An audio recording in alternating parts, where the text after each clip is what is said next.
that Dr. Sarah and I had over the past few weeks. We're excited about what we're going to present.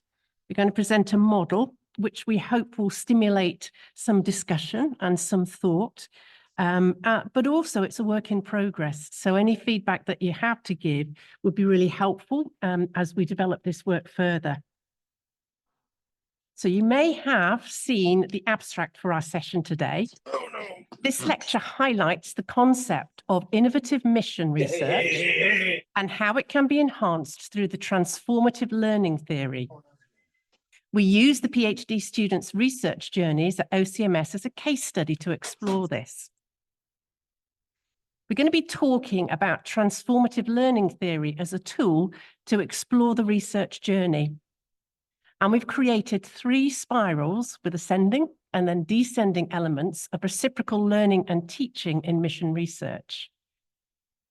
So we'd like to suggest that there are 3 cycles that our students work through as they are taking part in their PhD research. The first is an equipping phase where they are journeying out. And I want just to highlight these words because you're going to come across them a lot during this lecture. Orientation, disorientation, and reorientation. So that's the first cycle. The second cycle is journeying in, and we have 3 words that all start with R to help you remember. Reformation, resistance, and resilience. And then the third and final cycle is impacting, the impact that research has, and we have a ripple effect that we talk about coming out of research at the end of the journey. So that was the abstract that we used just to give an overview of what we're going to be talking about. And what are we going to do today? This is the outline of our lecture. The outline of the lecture will be as follows. We're going to have an introduction and background to innovative research, mission research, understanding transformative learning theory, the PhD journey, and what OCMS is about. As I've explained, we're going to then look at each of these 3 cycles of journeying out, orientation, disorientation, and reorientation, journeying in, reformation, resistance, and resilience, and the third cycle, this ripple effect. And then we're going to close with a discussion and the implementations as a conclusion. So there'll be chance at the end for us to apply this to the work that we do, and then to have a discussion about it. Okay.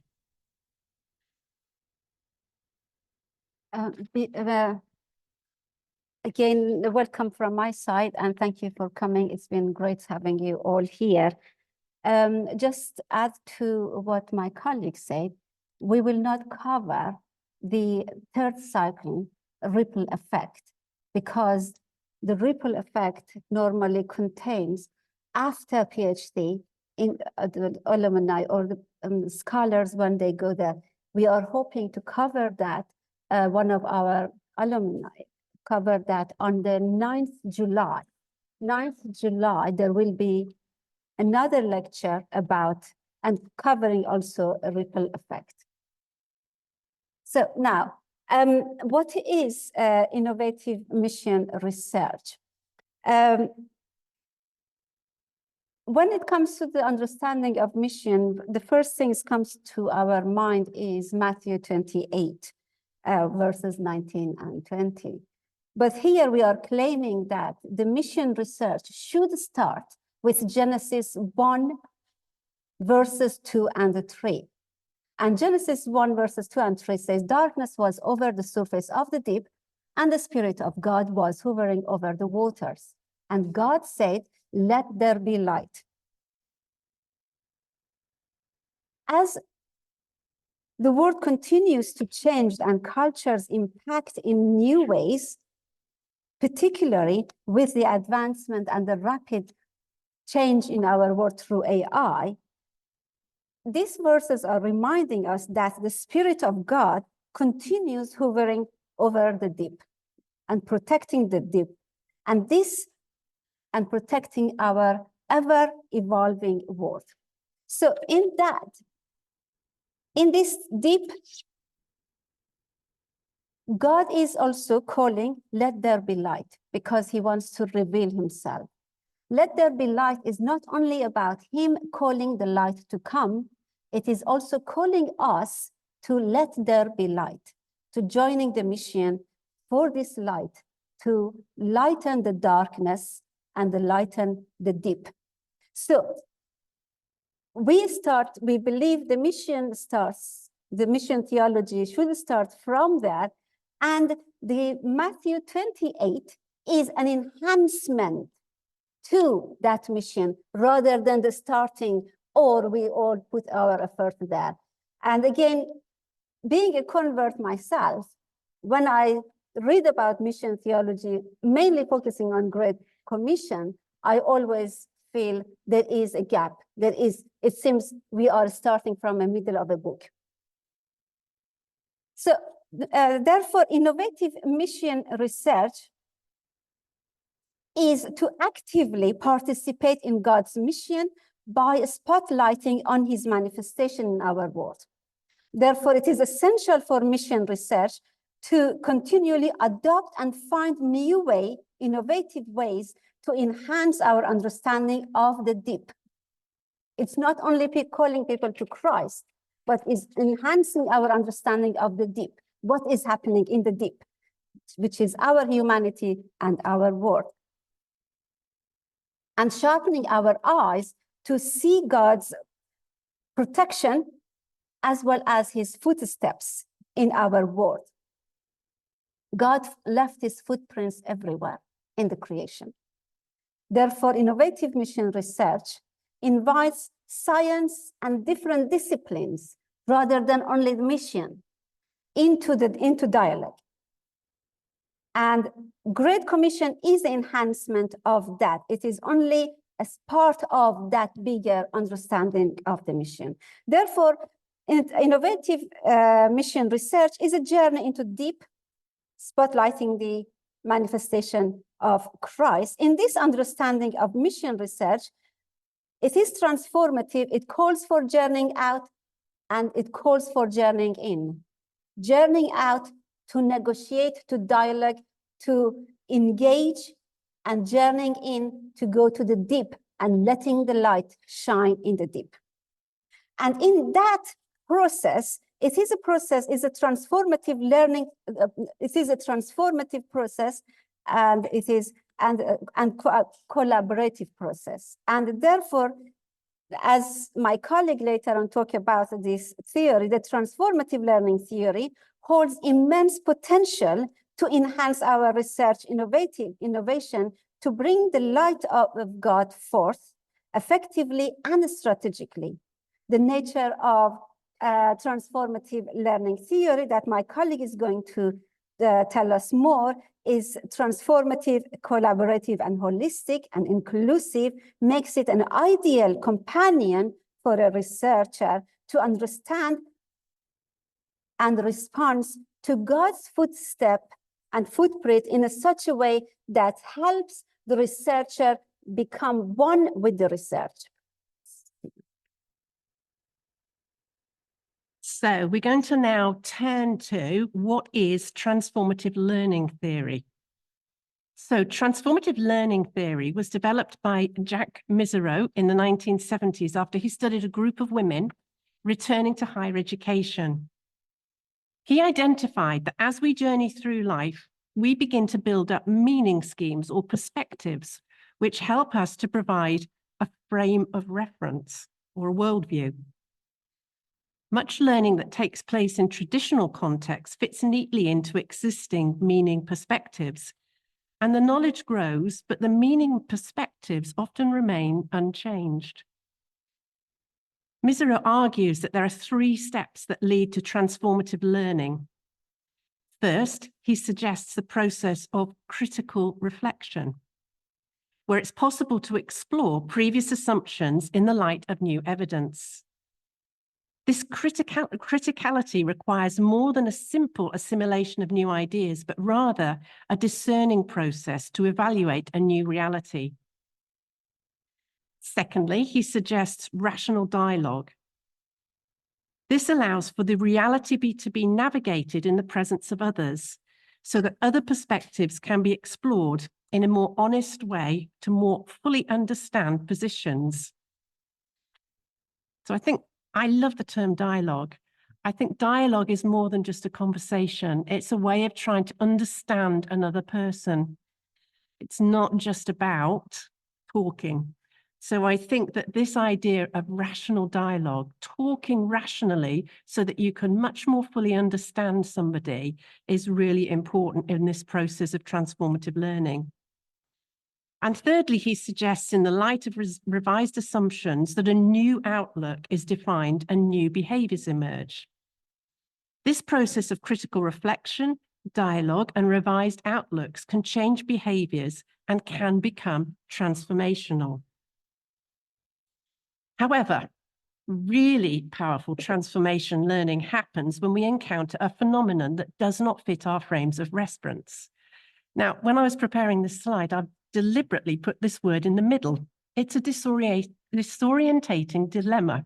It doesn't follow on. I've talked about all of the other things, and this is right in the middle. It's disorientating, okay? These disorientating dilemmas can happen to us when things happen that don't fit our frames of reference. Mezirow describes these as either personal or they could be theological, psychological perspectives, but all of these kinds of disorientating dilemmas challenge our assumptions that we can hold about ourselves, about the world we live in, and the people that we interact with. To revise our outlooks, Mezirow suggests that it's important to find an environment where the learner is able to question those assumptions and perspectives through discourse and dialogue, often with the support of a trusted mentor.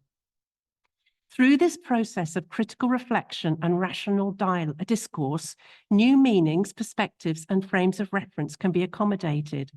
And whilst these disorientating dilemmas can be painful and difficult to navigate, they can provide the starting point for transformational learning, new ways of understanding, and changes in behaviors.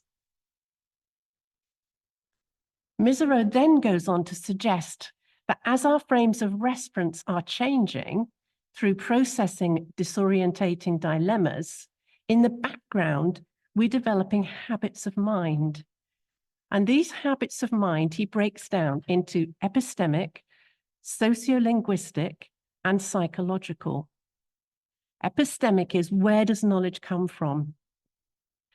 Sociolinguistic, how do we interpret language and culture? And then psychological, a willingness to change. I'd also like to mention somebody else whose theory might speak into our conversation. The ideas of Vygotsky, a Russian psychologist in the early 1900s, whose ideas have widely impacted current teaching pedagogies, are relevant also for exploring this process of disorientation and discomfort. In his model, he suggests that for a learner to move from what is known to what is not known, they pass through a zone of proximal development. And this can be uncomfortable. For new learning to take place, the student moves from a safe zone, what is known, to a stretch zone, what is not yet known, a space where they can be learning something new. However, it's important they avoid the stress zone when things become too uncomfortable and can close down learning altogether. They may need to return to the safe zone. So I hope that I've outlined some of the transformative learning theory and highlighted Vygotsky's ideas as well, because I think this is quite important because it does influence the way in which we do teaching and learning here at OCMS. Now, the next part of our lecture, I'm going to talk a little bit about OCMS and the way in which we do our PhD journey. I'm going to talk a little bit about the background, and then I'm going to explain our research journey. For those who are students and faculty here, this will be very familiar for you. For those of you who are new, it won't. So just bear with me a moment. I'm just going to explain a little bit about OCMS, and then I'll just talk through our research journey. Since its early beginnings and over the last 40 years, OCMS has sought to advance study, education, and research into God's mission by linking practitioners, scholars, and leaders in creative and prophetic dialogue. At the heart of the OCMS agenda has been a desire to prepare the church through missional research and practical scholarship to engage in the fulfillment of God's transformative mission. OCMS has sought to encourage research students and church leaders into a deep and analytical journey into the cultural hermeneutics of their contexts in which their faith and their church has been located. Through the lens of missional theology, which proclaims that God has been participating world, as Sarah said, since the beginning of time and throughout history. OCMS has been encouraging their researchers to find the footsteps of God and his work and what he's doing today. More specifically, the mission statement of OCMS is the global church equipped to participation in the realization of God's transforming mission through research and applied scholarship. This desire for transforming mission fits well with the motion of transformational learning. It's when individuals are challenged, they work out fresh insights within their home contexts, that we can begin to see the potential for transforming mission. OCMS has been operating at the intersection of three key communities: a spiritual worshiping community, which is centered here, a missional community, which is embedded in a wide range of networks, and the academic community. And over time, it's developed a unique PhD program and a publishing arm to help disseminate the work that has been carried out here. Whilst the principles that we're going to talk about here are appropriate to all the learning that takes place across the different programs, it is specifically the PhD program that we will discuss in more detail in this paper. From 1983 to 2023, over 180 scholars have graduated from OCMS. So it is clear from this process currently in place, we have a good level of success.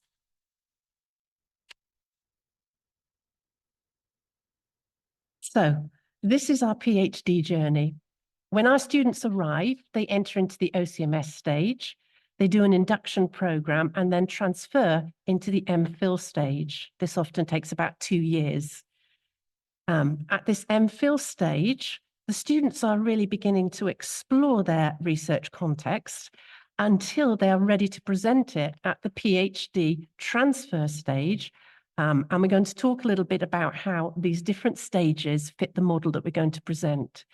So then the PhD stage, there is a Dean's Review, a mock viva, and then a viva.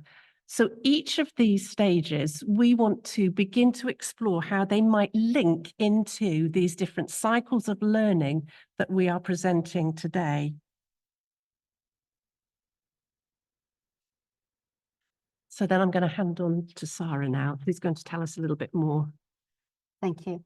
One thing is just to add to that, we are using OCMS PhD program as a case study. And we are hoping that this model we are talking can also be at least helpful for other organizations as well. So here is not, we are not really promoting OCMS. We are using it as a case study, though we work here, but again, it's not praising the OCMS. Just this is the model we developed, and I am sorry, there is, okay, I put this together. The reason I say is I put this together because you see in a different direction. I think from right to left. I can't think from wrong to right. So this is also a good model for us when we're going through this orientation, and feel free to reverse it whatever way your brain is working, your worldview, educational system taught you. My educational system taught me to think from right to left.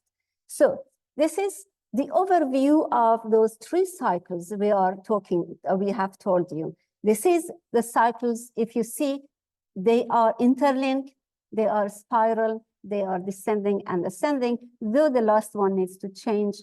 I will tell you later in that. Now, let's look at the first cycle. The first cycle, we called it journey out. As I mentioned earlier in our innovative mission, understanding innovative mission, we have to journey out in order to be able to journey in. And therefore, journeying out and journeying in, we do need to equip ourselves. And journeying out, we divide that, or equipping the stage one, we divide that into 3 phases: orientation, disorientation, and reorientation. Orientation means a safe zone, being secured, well settled, and uncritically challenged and convinced of one's own existing knowledge, theology, worldview, missiology, and most of us been there. As we go deeper, we expose ourselves to new ideas, new theories, and new voices. And those new voices may disturb us, as my colleague said, in relation to transformative learning theory. And it will challenge us, or some places might feel inadequate. This creates an uncomfortable situation, and it's create a disorientation and put us in a disorientation zone. However, disorientation actually is my favorite one. Disorientation is a crucial pathway for researcher and for research candidates, because if directed well, it will lead to reorientation and possibilities of new ideas. Therefore, disorientation is a state which, again, as my colleague mentioned, as Mizero talks about it and uses the phrase, distorting dilemma, is a state of distortion. It also refers to deconstruction and unlearning process, because we have to go through deconstructing our ideas and unlearning what we already learned, and it is a process. In this process, it includes also process of unlearning our assumptions, our prepositions about the church and about the culture and about the context, by recognizing and engaging with diverse voices, perspectives, theories, in not only in the mission field, in our field, but also different disciplines. Therefore, this stage is crucial, as I mentioned, as it provides a foundation and framework for relearning and further engagement with wider voices. So, again, if we look at the OCMS students, they are coming from a safe zone to us. And when they come to us and we start this orientation from the moment they arrive into OCMS through admin interviews. And therefore, in this orientation position, they use, as again, linking that to transforming learning theory, critical reflection and rational dialogue, engaging with diverse voices. And then the clashes would start. Now, as we mentioned, this is a spiral journey. There is lots of travel back and forth between the orientation and the disorientation. Each time the person is too disoriented and uncomfortable, may go back to the safe zone and then go back to, again, the disorientation position. It will continue, but this has to be ascending position. It is not flat. It is ascending, because the new researcher needs to learn to fly. Then this orientation is learning to fly, learning all that kind of things. That is why we see it as a descending process. And then it comes to the next cycle, is the disorientation needs to lead to reorientation. The reorientation is actually, again, back to the habits of mind. It's the time now, the candidates, the researcher, any of us, is now the time we can start developing the habits of mind. We can adopt a different understanding within this, the habits of mind. It is embracing a deeper understanding of one's epistemic reference, where we believe the knowledge comes from.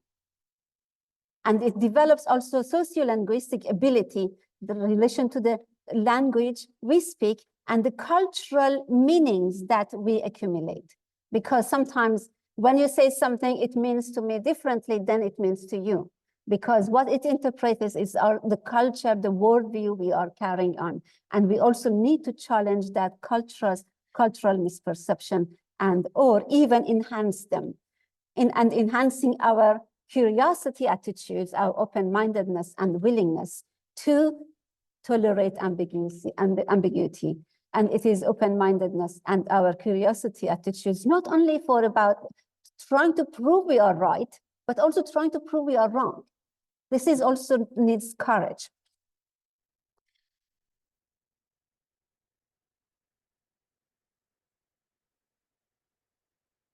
So again, if we go back to this model we are showing you, and when the person is comfortable with the moving from disorientation to reorientation, this person does not need to go back to the safe zone. He is feeling okay to stay in, to again travel back and forth between disorientation and reorientation. Most of us, when we finish or after during the PhD or at the end of the PhD, we continue traveling back and forth between disorientation and reorientation. And until we feel better. And then this, if you look at the reorientation, again, from the descending point of view, it is the high peak. However, what is the problem with reorientation? As I mentioned, I like this orientation because it is a place of learning, constant challenge. But reorientation is not a place of staying. And if you stay, you will crush. It is not a place of stay because you go high like an eagle to fly down, to dive down. So the reorientation for any researcher is not a place to stay. That is the problem when the researchers start making connection between their own, let's say, research topics within their context and also the voices or these things. They feel comfortable, they just go back and forth and then become too descriptive. And then after they might get a PhD, they will get a PhD, but it doesn't go anywhere. It stay there because they never manage to dive down. They just stay there and it ends their life. It ends their life as a researcher by the PhD, just finishing their thesis. That is what we say. I was just going to say, just before you go on, you may like to look at the picture here. Because actually, what do you notice in the picture? Yeah. And what's in the background? Yeah, it's light breaking through. I think that's just a beautiful image of what we've been talking about, the way you actually go up high so that you can cast some light that then breaks down into what's hovering over the deep with the theology of what we talked about earlier on. And I just wanted to draw your attention to that image because I think that actually talks about this space that you become aware of where light breaks through and you see something new for the first time that you hadn't seen before. Thank you. And okay, this is when we're going, it is journeying out. The high out is reorientation. And now let's just look at back to OCMS again, because our data coming from the OCMS. And the main data for this reorientation beside our policy and procedures is also MPhil students report, MPhil transfer report. And when, just before I go to the MPhil transfer report, give you a kind of account on them, let's just focus on this page first. For this cycle to work really well, it needs a third space. It doesn't need safe zone or a safe place. It needs a third space. And OCMS, we see it as a third space where this cycle is happening. OCMS' job is not to provide a safe zone. Its job is to provide a third space where these three cycles, they can engage together and to come to bring into the transformation and to make the innovative mission research to come forth, to happen. And therefore, it has to happen intentionally. And it has to happen intentionally and direct through and facilitate this stage. Shall I do this slide? Please do, yes. We have got some things we're going to switch around, because I think this creating of a space is something that is so important. When you walk through that door, you walked into this space, and this space, I think, is really unique. I talked earlier on about the different communities that come together. There's the worshipping community here centered in Oxford. Then there is a missional community. Each week we have different people coming into this building from all over the world. They are culturally very different, and there are so many different types of churchmanship. So each time you come into the building, you never know who you're going to meet. We didn't know you would be here. And that's a delight for us, because that's enriched our experience. But there's somehow God's in this, and that's exciting. And as well, we have an academic community where we're pursuing excellence. But we need to be aware, as we create this space, that it doesn't become too overfamiliar. It doesn't become too safe. It's a space where it's safe to explore new risky ideas, but it isn't safe, yeah?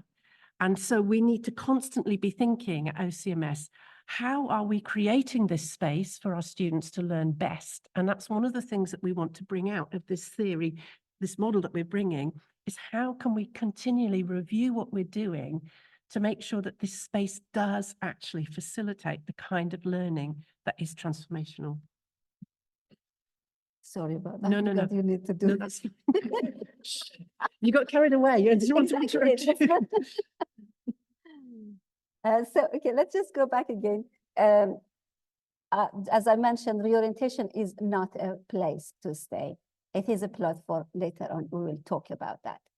And let's just, what we say is we use some of the MPhil transfer reports to look at whether that cycle is happening. And in reality, OCMS has created a third space and help students to go through those three stages within the cycle one. However, what we have not done, because cycle one is very much about the researcher rather than the research. It's very much about equipping the researcher.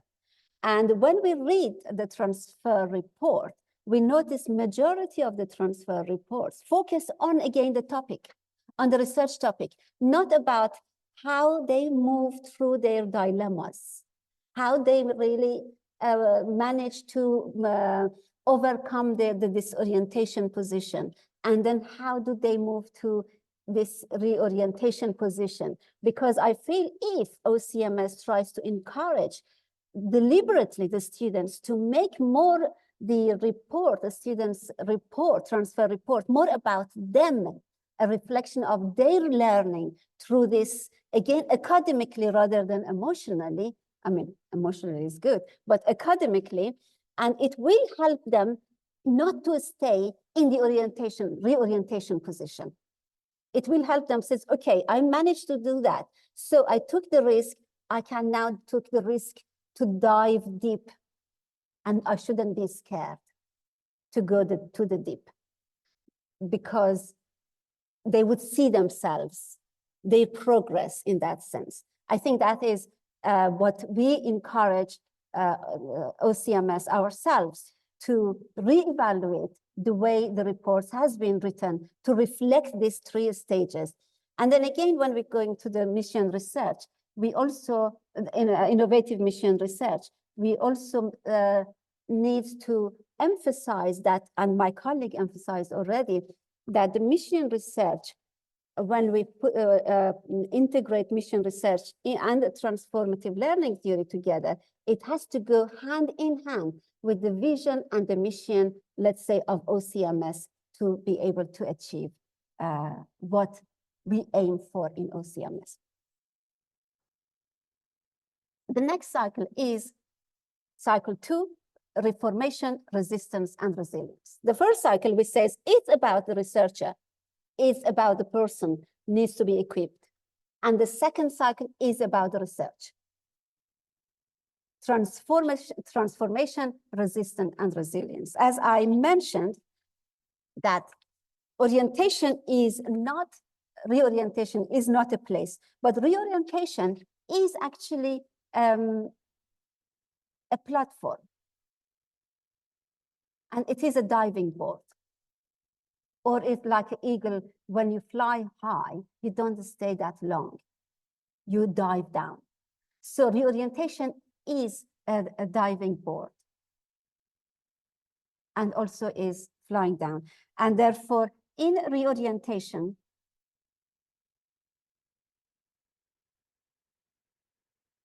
it is a journey in. And journey in is not really contrary to journey out. They complement each other. And we journey in order to respond to the call, let there be light. We journey into the deep. Again, connect that to innovative research, mission research. And what do we mean by reformation? Reformation is a critical examination through challenge-led innovative mission research. And it is reclaiming and redefining. We always, in the past, being an Iranian, one of my problems with lots of Western theology or understanding is compartmentalized. You cannot move out of the mission theology into the understanding of the environment. This is, for me, everything has to connect to each other. And for the light of God, and God hovering this over the water, the deep, protecting the deep. And deep is the whole, not only a section. You cannot contain that into a section. And therefore, reformation is reclaiming and redefining. And my colleague, I don't know whether she is here, Marina is writing a book called Reclaiming Paradise. And I am really looking forward to read her book because its title is fascinating. Its journey in leads to rethinking space, time, and community. Time may not be linear. And for many of us who are coming from the outside of Western understanding, time is not linear. And time may not be linear in what I say is, let there be light. Still the call is upon us. It didn't die just when God says, let there be light, the light comes. So now that verse finished, just keep it in the archive. No, the let there light be light still continues to the present and to the future. And the space may not be bound to local, territorial, or geographical boundaries or physical locations. And community may not be defined through a gathering of individuals. Our students from Hong Kong, Japan, and they will tell you that community is not about individuals or a group of individuals coming together, forming, let's say, a house church. The researcher in this process of reformation, resistance, and resilience, the researcher and the research become one, and the researchers become lived theories. What do we mean by this? Sometimes we remember the scholars, not through their theory. The theories and the scholars are one together. For example, Laman Sanna, when you're talking about translation, in cultural translation, the Laman Sanna comes with the theory itself. The founders of this place, because they are become lived theories is different than lived experiences, what we have it in our research. You collect lived experiences as a data. Here we are aiming the researchers become lived theories. So through this transformation, reformation, the researchers need to also involve and employ the resilience and the resistance. Resilience, mainly commitment to transformation, and commitment to societal engagement. By societal engagement, we mean both the world around us, the culture, and also different disciplines, different academic disciplines in the world. And resistance, not only resisting the norm, and sometimes even resisting ourselves to be challenged. We are not always right. We resist to be always right. It's good to sometimes be wrong. So, and then if you see that again, there will be lots of back and forth between orientation and reformation in the diving down of that journey.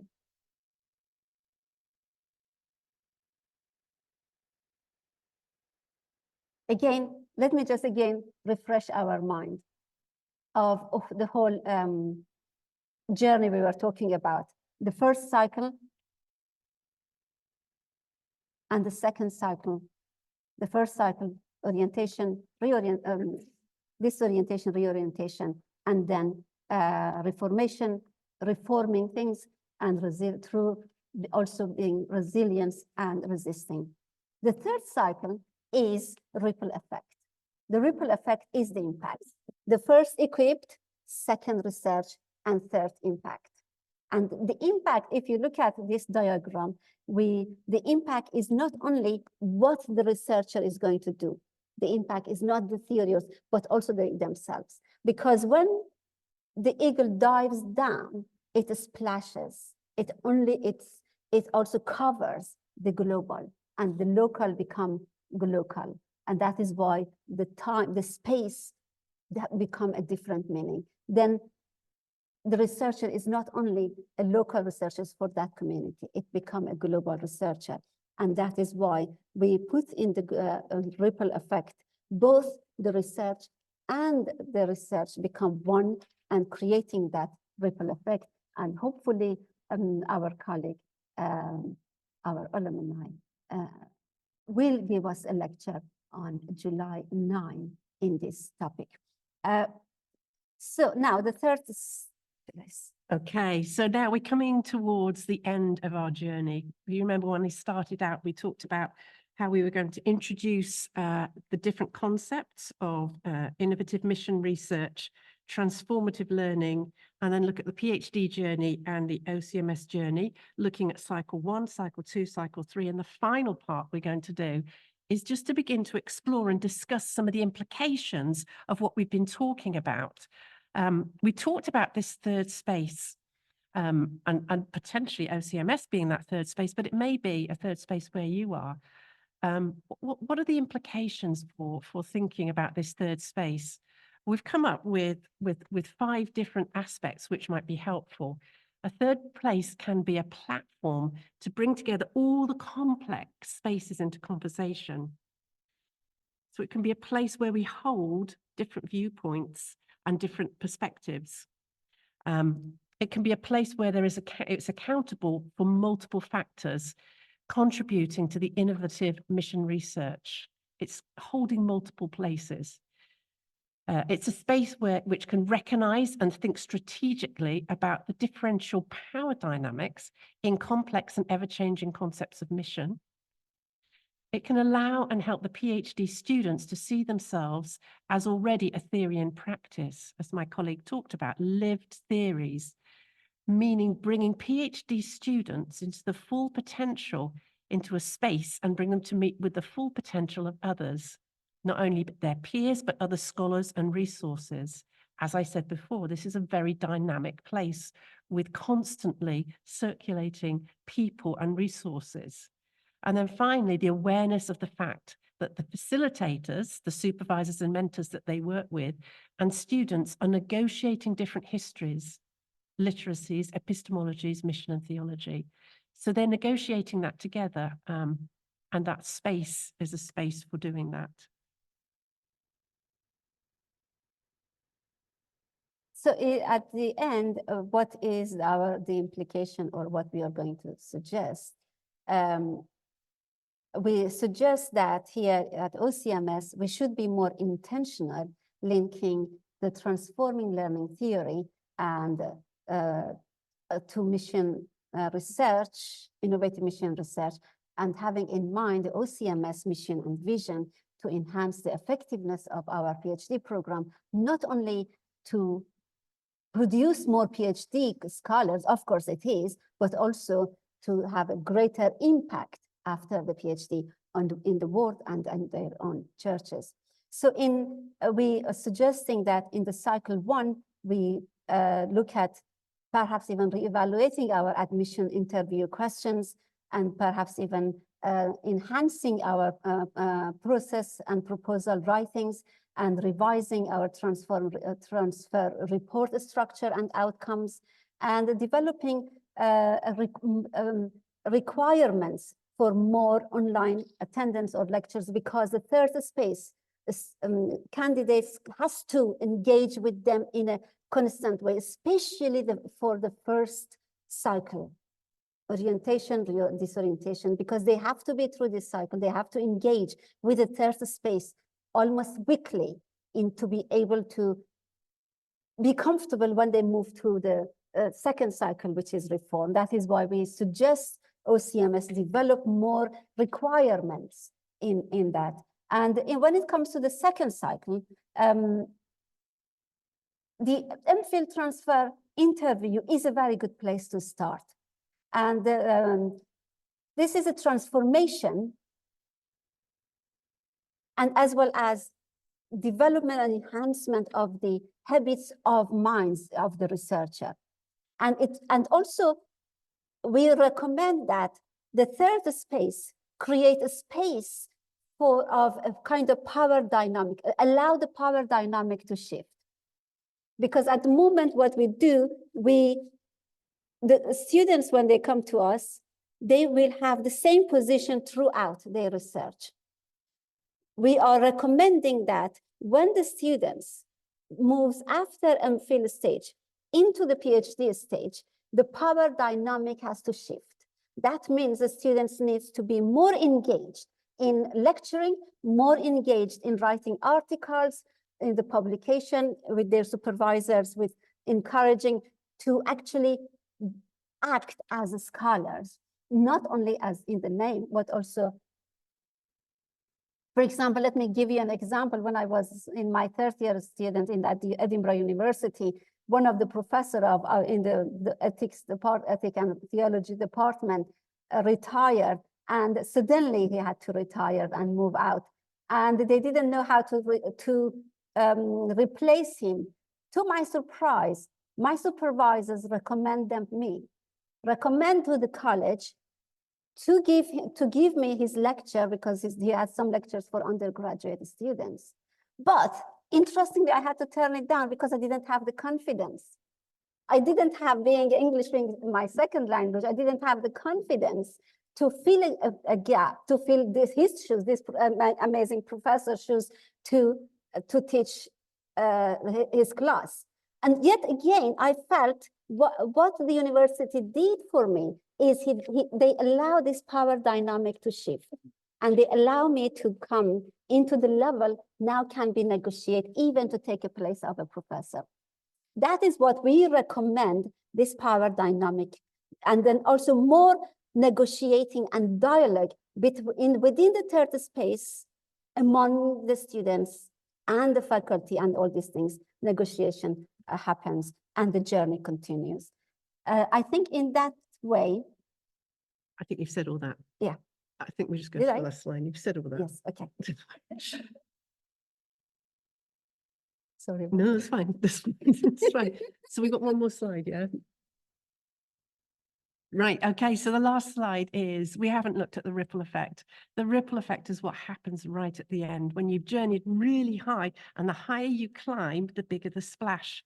Now, this is a picture that I found, which was to do with pelicans, and I like it because actually he's flying high. And then actually, when you dive down, there's a splash, but actually those splashes are just the start. And there is a ripple effect that goes on and on and on after that, diving into the context or the community that your research is impacting. And so we're not going to talk about that because, as Sarah has said, we have on July the 9th, somebody who's going to be talking about the impact from the alumni perspective. Yeah. So it's a hanger there for you to come on the 9th to find out what happens right at the end. So I Nice think, July. and yeah, okay. So I think we will close there, and thank you for listening. Yeah, let's take one. So colleagues, this is fantastic, I have to say. And then I do agree with almost everything you have said. Predictably, what you said raises a large number of questions. But what that proves really is that your lecture was good and well received. And I'm expecting also from the audience here and the Zoomers, also we will have questions and comments. I just want to affirm what you did also by saying that your presentation to a large extent also illustrates two of the three main principles you outlined right at the start of your lecture. So yours was an exceedingly interesting collaborative effort. You did it so well in sync, and that was fascinating to watch. I know since morning you both were working together to make sure that the presentation was seamless, so well done. And it was inclusive, so well done on that score as well. I just have, for the moment, just one question on the point you made about the unity of the research and the researcher. I do agree with you generally that is an ideal state of affairs, but this can be an issue for PhD scholars in particular, because in PhD scholarship, one of the things we encourage scholars to do is to have some distance between themselves and the supposed object of research. So how do you make sure that there is sufficient critical distance between you as the researcher and what you're researching?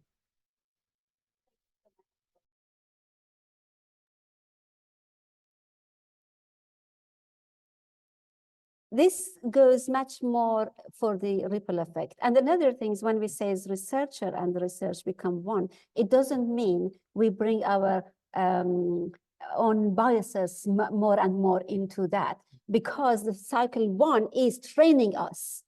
Whatever research we do, we need to have a distance. Whatever research we need to have to be very critical. And even as I says, even be willing to be wrong.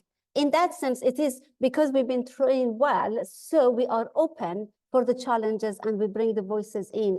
And sometimes when you talk to, if you are an activist, a cause, when you talk to a scholar, when you see them, they approach to you, though they really like your idea, but their approach to you is very cold, unemotional, says, okay, why this guy doesn't bring the emotion back? Is because they've been training themselves to, in their research, not to allow this biasness to come in and then create a kind of really, in fact, that destroys the notion of the research if you do that. Whatever, even if you are not doing a PhD, you're just doing an article or something, it doesn't really, I think, it's, yeah, that was my approach to this to be one. Yes. Could I just respond to that as well, David, with a personal example? Because I think for me, listening to or working through this whole process and actually talking about the idea of the researcher becoming the research encouraged me, because my own research was looking at dialogue and creating spaces to share stories, to build friendship across divides. And I think as I have moved beyond my research, I recognize I do that in lots of different spaces. So in my home, when I invite people in, I'm creating a space to share stories, to build friendships. When I'm here, when we're doing an opera session, we're creating a space to share our stories, to build connections. So I think for me, it's become like a mantra. It's kind of personified. The learning has actually become so embedded in the way I approach things that I guess for me, that's how I would interpret. The researcher becomes the research, impacts you fundamentally as a person. Thank you both of you for answering that question. Yeah, we've got solid 30 minutes for your questions and comments, and I can already see a hand up. But before I come to Damon, I want to ask the Zoomers if any of you has a question to ask, or whether you want a little more time to think about your questions. If you have a question, please either just raise your hand, because I'm looking at the screen right now, or raise your virtual hand so I can see it, or Sarah can see it on her computer. Anyone?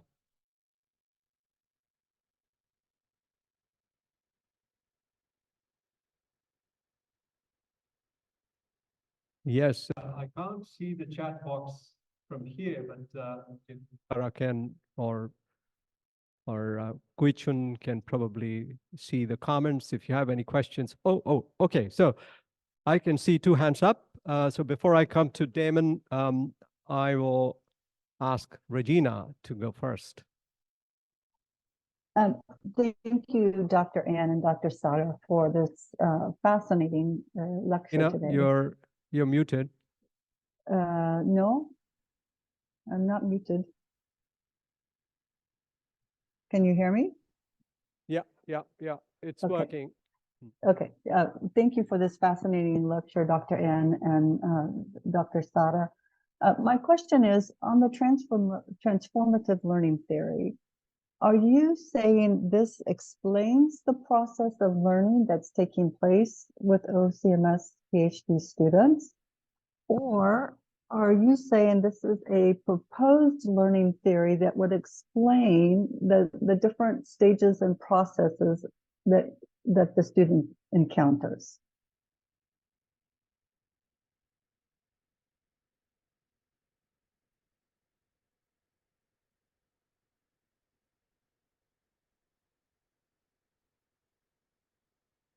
We have no sound.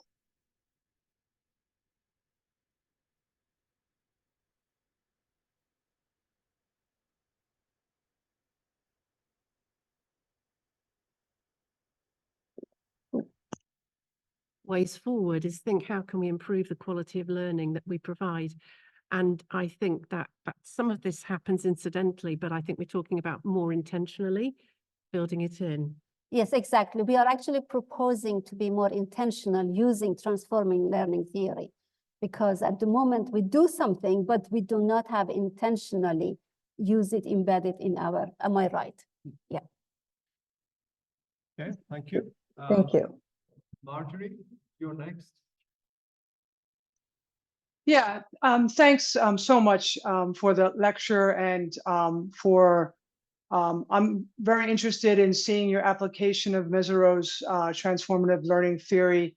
It was a theory that I investigated a little bit as I began my research journey, and I appreciated some of his points. Because of his history of working in Pakistan and all that was very interesting to me. My question has to do with this idea of reflection and change and culture. So one of the things that I've continued to ponder is how do we encourage change in thinking, especially in cultures where that is beyond unacceptable. And that's not just in my context is South Asia. That's not just in South Asia, but that's even here in America where I am right now. So how in this idea of, changing the research, the MPhil, transfer panel and everything, this, to me, this is an emotional element. And as a woman who is studying and trying to present ideas to a huge organization. How do you, yes, in theory, it's great for me to have an impact on this humongous organization when I'm done. But is that realistic? And, I don't know, this whole idea of cultural change, worldview change, that's something that's puzzling to me. And I just thought maybe you could comment on that. Do you want to comment? So I think that this comes down to the second cycle where it requires resistance and resilience, where actually you're confident in your own ideas and your own thinking, that you've been changed by the orientation, disorientation and reorientation, and you're willing to take risks to actually push into things and say, actually, is this really how the world is? And those kinds of competencies are things that actually equip you to bring about change, because that's what we're hoping to do at OCMS is bring about change as well as, yeah. Yeah. Did you want to say? Marjorie, I think you are right. One of the things which, as a researcher, what I hear, we focus on researcher to equip researcher and also to do a research, and then the ripple effect, the impact you are talking about, it comes in the ripple effect section. How do we impact? However, you are talking about how to change the organizational culture or the culture we know that it can be done. Again, as you are familiar with Mizero, I would suggest you to again go through these three stages that Mizero is suggesting is about the habits of mind, is epistemic, sociolinguist, and psychological in mindset, and a change of our attitude towards curiosity, and also tolerating the ambiguity of these things. And through that, develop a kind of argue, it's not about this change of habits of mind of an individual or a researcher, but an organization. I think there has been some suggestion in that area through different researchers how to use those things. That might be helpful, because it is about, that is true, the epistemic, where our knowledge comes from. How can we then shift, if our knowledge is not coming from the right sources, how can we shift to look in the wider angle? And that can be a helpful exercise. Thank you. Damon? Yes, I see you. I have one comment and one question. The first is about the researcher and the topic become one. And I've got to be very careful here because my PhD thesis was on the Trinity. So I can't claim myself to be one with the Trinity. But I do echo the fact that I got so close to this topic that I've been thinking about this topic ever since I finished my PhD 21 years ago. I'm still thinking about it. And if you attend our seminars, I often raise the question of the Trinity in the seminar. And if you can read my spiritual journal, every day I'm writing something about the Father or the Son and the Holy Spirit. So it's become part of me, it's ongoing. And there are questions I'm still working through, writing. And I'm hoping to edit a third volume on the implication, practicing our Trinitarian faith. So this is ongoing. In some sense, I'm not one, but I'm so, the Trinity idea has been so close to me that it kind of lives in me. It lives in me every day. I write about it, and think about it. I talk to people about it, and try to work out the ripple effect as well. So really, it gets into me forever, eternally, by the grace of God. So that's my comment. But my second is a question about my own experience. I try to map my experience to your two cycles, but it seems that my experience, I did my PhD here, that it's a simpler journey. That is, I start off with questions. I'm not saying orientation. I started with questions. So when I study here, I studied the doctrine of the Trinity. I studied Calvert. I studied New Testament. And I've read so many things, I get quite disorientated. It's just the sheer amount of materials and the different positions on Christology, on pneumatology, on the Trinity, economic Trinity, immanent, it's very disorientating. And arguing with different New Testament scholars, different systematic theologians. By the way, I was actually doing New Testament study and systematic theology at the same time. That is really quite a large amount of material to handle. So I got quite disorientated. And I don't seem to go through your cycle too, but somehow near the end, I get reorientated. Everything became clear. And I wrote my thesis in a relatively short time, about 5 months.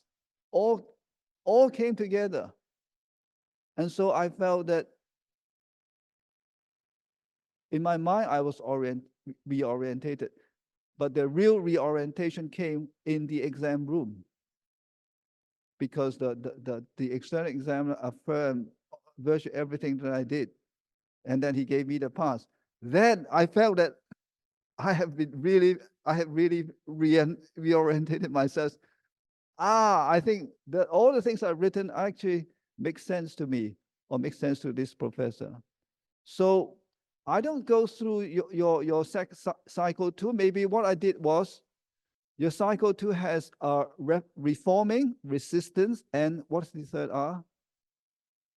Resilient. I think what happened to me was, after I got very disorientated, I tried to reform, I tried to resist, and I through the resilience, somehow by the grace of God, the Holy Spirit works in me. Somehow, from disorientation through these 3 R's, I landed on reorientation. You see, my journey is right, I'm trying to have your cycle 2 within the cycle 1. But having said that, having arrived at reorientation, you're absolutely right. It doesn't mean that I stay there. I've been thinking about this ever since, even this morning. I'm still writing about this in my spiritual journal.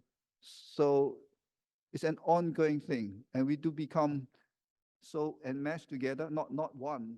I can't say that. Yeah, that.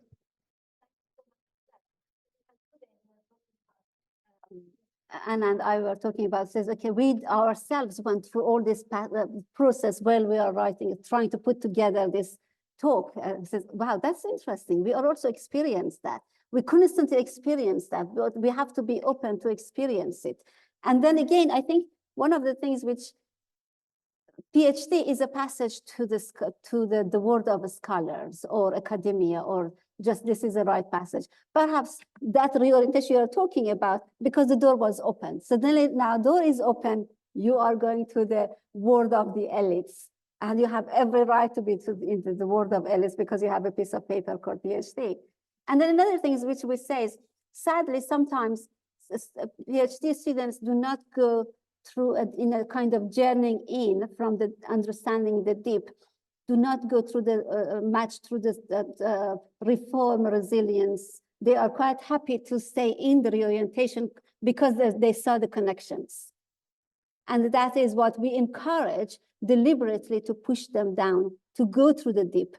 And the true is, again, back to the second cycle, through encouraging them, even openly thinking about this power dynamic shift between when the students finish the transform, has to be, in our eyes, something different than the students who've been going through MPhil stage or that kind of things. And then how can we do that? Encourage them to do more negotiating, to do more, dialogue or these things, and to face deliberately the second cycle. Sorry, I may not be, yes. Can I just, Yes, go ahead. Go ahead. this whole idea about feeling disorientated. And I think we don't like that. And I think one of the things that we need to have is a culture where we accept that living feeling disorientated, unable to tolerate ambiguity and not really understand fully yet, is something that's okay. And I think very often we feel we need to understand everything. So actually almost learning to live in that space of disorientation is something that we need to say it's okay to live in that space. It will become clear, but just don't force it. It becomes clear over time. Yeah. Thank you. Seen your hand. We've got one question here first, and then I'll come to you. I've seen another hand, so you'll be third in the queue. Thank you for your brilliant presentation. On behalf of my colleagues with me from the U.S., thank you for having us be a part of this conversation. A couple of observations that I don't know if these are questions, but certainly observations.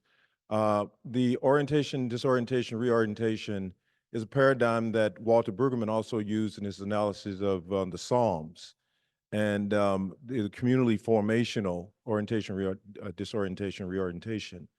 And then also Paul, one might evaluate his journey as a Pharisee, disoriented on the road to Damascus, and reoriented as a follower of Christ, personal formation. It strikes me, and then you mentioned Lamin Sana, who I also studied with, interesting there because his whole academic journey was also part of his, he sort of reflects on his own journey and orientation, disorientation, reorientation. So I guess, and then I was struck when you mentioned about distancing oneself from the research, which sounds very scientific in the analysis of, say, social science or hard sciences, distancing oneself. Is there a cognitive dissonance between sort of a theological intellectual formation and or exploration, research, and scientific research where we're trying to make a square peg fit in a round hole? It seems to me that it's a false cognition to suggest that at any point a theologian can actually distance oneself from the research, but truly, like you said, be one with the research because it is part of the journey of faith, right? And thinking about Aristotle's phronesis, it's a lived wisdom. Or thinking about hermeneutics, we're seeing through the lens of our own experience. It's kind of the way our faith is oriented. So it makes me wonder, should we even subscribe to distancing ourselves? Maybe the genius of a theologian is saying, no, this is part of my communal, my personal formation. It's phronesis, it's hermeneutics, and it should be in first person. So that, and then I'll hear. yeah. I too believe any social science research that you cannot be unbiased. When you do anything related to human, you cannot be really distancing yourself. You are in it. But the way what I meant distancing in that means we are, for example, let me just give you an example. I was in one of the actually examination of one of our students, and I asked the student, why do you choose that? And then the person says, because I like it. It is not really academic. Just because you like that phrase, you are going to use it. You have to have academic reason, a rational reason. That is why we like this transformative learning theory. It says you have to have a rational dialogue and critical reflection, even if, let's say, that is our faith. That is my faith is to serve God. Let's say that is my faith to serve God. So how am I going to rationally argue my faith just because, okay, that's it.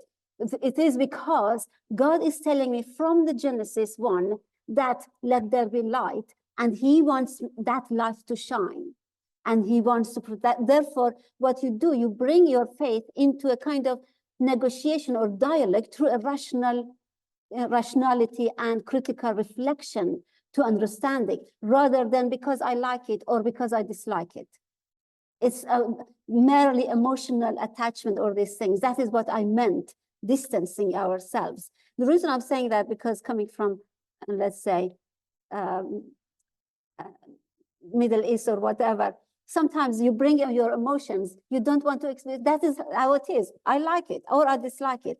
It can't be in when it comes to the academic things. That's what I meant, rather than really forget about who we are and why we are here. I hope I have answers. Can I just respond as well? I think there are different types of knowledge, and actually being clear on what kind of knowledge you're looking for is important, and being aware of your philosophical position, because actually that impacts you as a researcher and your own positionality. I think I was talking with a colleague last week, and he was saying actually for him, actually landing his philosophical position, which did position him as the lived experiences and working out practical theology, actually naming and claiming that and saying, this is where my research sits, this is the type of knowledge that I'm looking for, is a really helpful thing to do. I think if you're looking at science or medical research, then it is much more scientific and it's a different kind of knowledge that you're looking for. But when you're working in the social sciences or theology, the kinds of knowledge that you're generating are slightly different, and being aware of that and being able to position what you're learning and where it fits within the body of knowledge is something that's quite helpful to be able to do. Okay, thank you. We will now limit this to just 3 questions. I know we've got, I think, just 10 minutes left. So I'm going to ask Georgina to ask her question first, and then we have a question in the room. And the final question is going to be asked by Terry. Thank Georgina. you. Thank you, David. I wonder, my question might be at a very basic level, but I can't help wondering to what extent the disorientation and the discomfort, at least initially, for students coming from other parts of the world would be just on a language level, you know, to work in a language that is not your home language is already disorienting. And then the idea that you are discussing faith in a academic epistemological worldview is also part of the disorientation. And so I just wondered, you know, even though we're talking about a journey for all students of OCMS, whether there aren't distinctions to be made in that journey, and whether at the end of it, I just wondered whether you had a comment, what role narrative might play in integrating all of that for the student, you know, the going back to the home situation or the work situation, and the ripple effect. How do you then retranslate that into the home situation, the learning that's been done and the journey that you've been on? Yeah, maybe the question is about language and different experiences for different students. My own experience. In 1997, I came to UK without any English. I was a communist, and the communists didn't learn the language of the enemy, so I didn't learn English. And I came to the UK, and I went to a language school. I learned English. The teacher has to do through the action teaching us, because if she wanted to tell us what the jumping is, she had to jump. 9 months later, I managed to have enough level and then get my this IELTS certificate to start my university. Then I remember in one of the in the university, I did actually theology in Trinity College, and we used to have seminars, weekly seminars, and every week 2 students would present a seminar. And that time was in my turn and one of these English students. And so we divided the questions, we read the article, divided the questions to do. And these English students went ahead and did the whole seminar. And it made me really angry, And then at the end of the seminar, I shouted at him. And then he was so apologetic. He says, he thought he's doing it for my favor because English is not my first language and my English was much poorer than it is now. And so, and then I had to teach them, says, okay, do you think because my English is limited, therefore I'm stupid? Yeah, I may not be, for example, let's say, write the same way in academic way, but it doesn't mean I'm not able to think deeply. And even that time and even now, I will not accept any definitions which is given to me, for example, by, let's say, and a scholar says, no, this definition might work for that scholar. It may not work in my field. So it's the language doesn't really reflect on our ability in relation to the critical thinking. And even as I mentioned that, and that is how I had to teach all of those students. When we foreigner don't speak English well, it doesn't indicate our stupidness. And it's just because this is different language. And so that is why there are ways to find, and one of the things is, again, I would encourage you to look at, again, from the socio-language things, which again, Mizero is talking about. How first is how the language been spoken, how the language been translated, interpreted, and then how the cultures make meaning in each language or these things. Again, referring to what, again, I'm going to tell you one more story.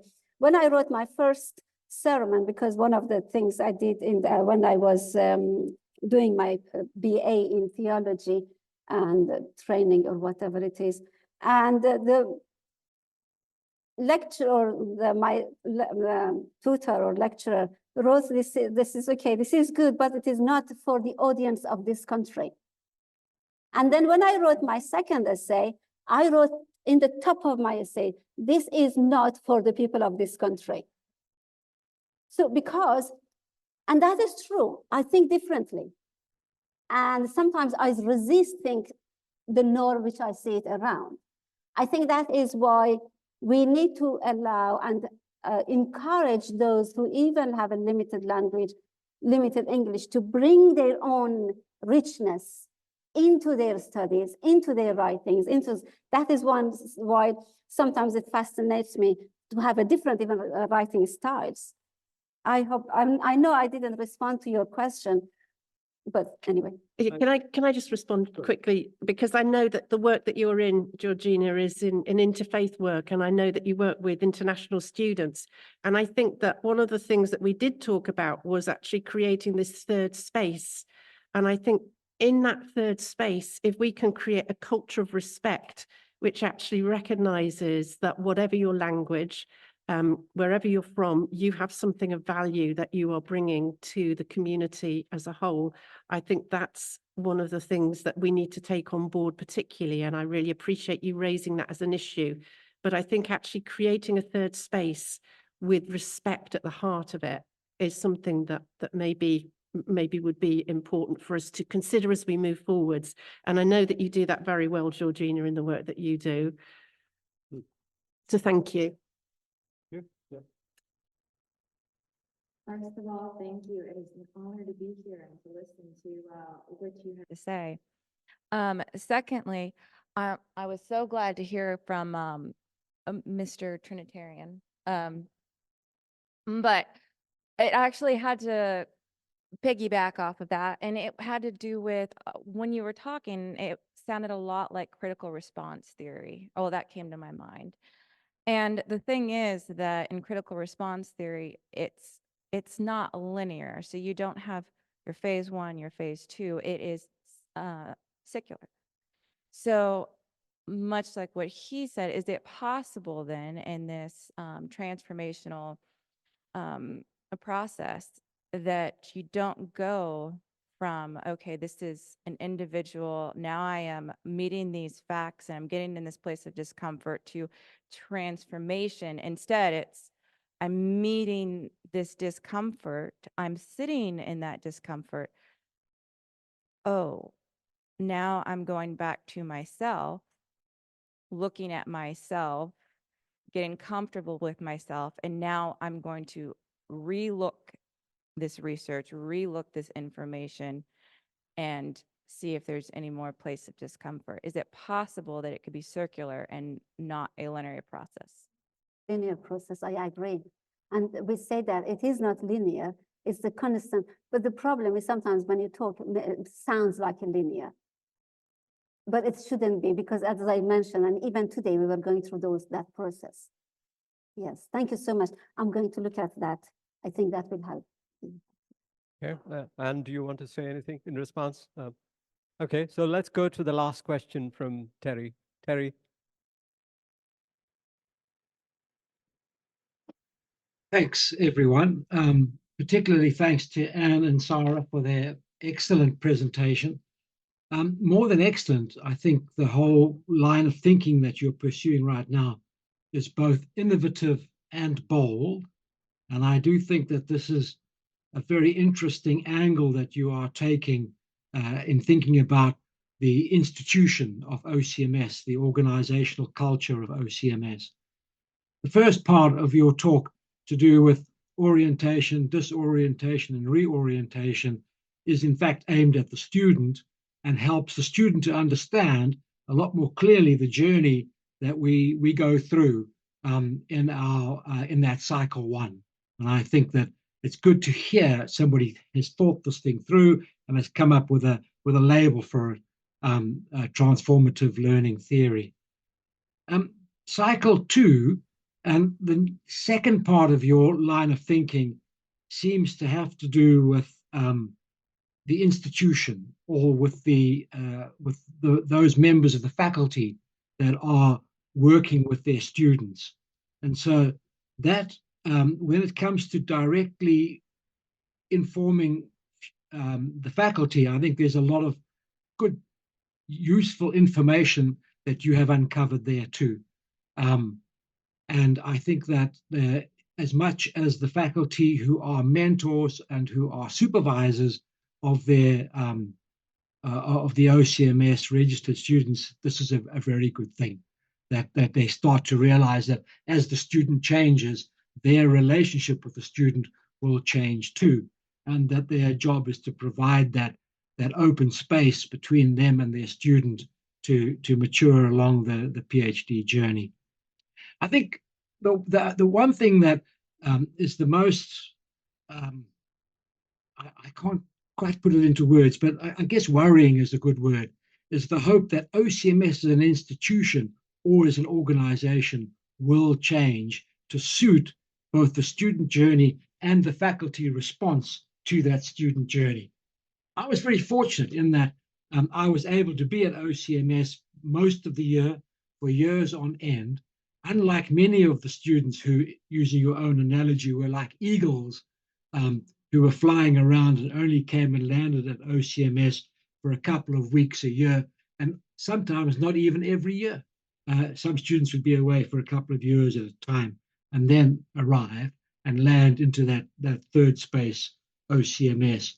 And not every student was able to feel as comfortable about their seminars, about their papers, about the work that they were doing, about their transfer panels and other exams that I think I was, because I was kind of more seeped into the OCMS way of doing things, because having been resident in Oxford itself. And so I think that your slide number 20 is a very bold slide. It's asking quite a lot from OCMS to change the way in which it's going to relate to the students.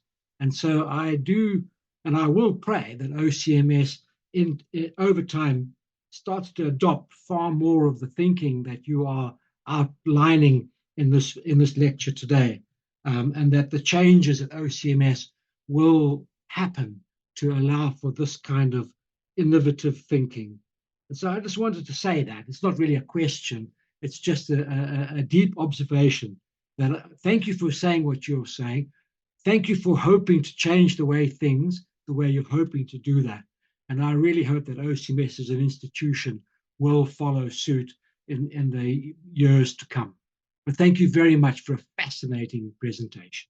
Thank you so much for your comment. Thank you, Terry. And thank you for your inspirational research, which we know has got ripples that go far beyond what you imagined at first. So thank you for your inspiration to us at OCMS as well. A lot of what both of you have said, Sarah and would be useful for OCMS faculty who are currently thinking of applying for what's called Supervisory Recognition Award. So this is an award that's being given by the UK Council for Higher Education, and our universities are recommending that or encouraging OCMS faculty as supervisors to apply for this award. And I think your model is exceedingly interesting in that it can help us to reflect on all our own practice, supervisory practice here in OCMS in ways that are different from what we've been used to in the past. And so I think this is particularly useful for OCMS faculty as well. And one way in which you can disseminate this idea, because I mean, this is one thing to present it as a lecture, but it's important that this conversation continues in OCMS, and we will try and find other forums in which we can continue this conversation within OCMS. But it's also important, I think, for you to disseminate these ideas as far and wide as possible, hopefully taking on board some of the comments that have been made both in the room and also by Zoomers. And so my encouragement to you would be to develop this as a full-length paper and possibly consider our in-house journal called Transformation to publish it, or you might wish to choose another journal that you think is more appropriate. I think Transformation would be the best place for a paper of this kind. So that's how I would like to end this lecture, and thank you very much for what you did. And thank you all for attending.